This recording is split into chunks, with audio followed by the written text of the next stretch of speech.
আমি এলো এলো ইয়ে গেছিলাম বড় অফিসে গেছিলাম, বড় অফিসে বলো দরখাস্ত করবা গেছিলাম না, কয় কয় তাহলে আবার ববুর যান। আমি ববুরও গেছিলাম, ববুর যা ইয়ে দিল, কম্পিউটারে দিল, কম্পিউটারে যাইয়া ফিরত আহি, বারেবারেই দিচ্ছি, চেষ্টা করছি, খালি ফিরতই আসে, কয়টা হবে না, হেরা জানাবো ঢাকা। আমার যে ঢাকা এখন কেরা যাবো, আমি কিনে নিয়ে আগে ঢাকা যাইতে পারবো, ওই ঢাকা না যাইতে বলে অনেক টাকা লাগবো, এক বছরে পাল্টাইতে গেলে 20,000 করে 40,000 করে টাকা লাগবো। আমি যে আমার পক্ষে সম্ভব না।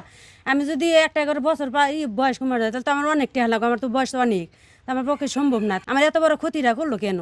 আমি কি এই দেশে কি নাগরিক না? আমি এই কথা বলছি যে আমি কি এই দেশে নাগরিক না যে আমার এত বয়স দিল? এরা কি কয়, এরা কি সম্ভব? এরা এ কথা বললে আমি এবার এই বসছি। আমি এর সমাধান চাইতেছি, আমার একটু বয়সটা কমাইলে আমি একটু নীরবে থাকুন। আমার এলো 31 বছর চলতেছে, 60 সালে জন্ম দিছে। আমার মায়ের চেয়ে আমার বয়স বেশি দিছে। মায়েরটা তো চলবো, মায়েরটা তো চলতেছে, এলো মুরব্বী আছে, আমার তো চলে না। আমার ডেলে বেশি সমস্যা, আমার মায়ের চেয়ে আমার বয়স বেশি। আমি সমস্যা পড়ে আছে, আমি ব্যাংকে টাকা তুলি দিতে পারে না, অনেক বয়স। আমার মায়ের বয়স হয়েছে কত, এলো 70-এর উপরে। আমার বয়স হয়েছে 60 সালে জন্মই দিছে, 80-র উপরে গেছে আমার বয়স।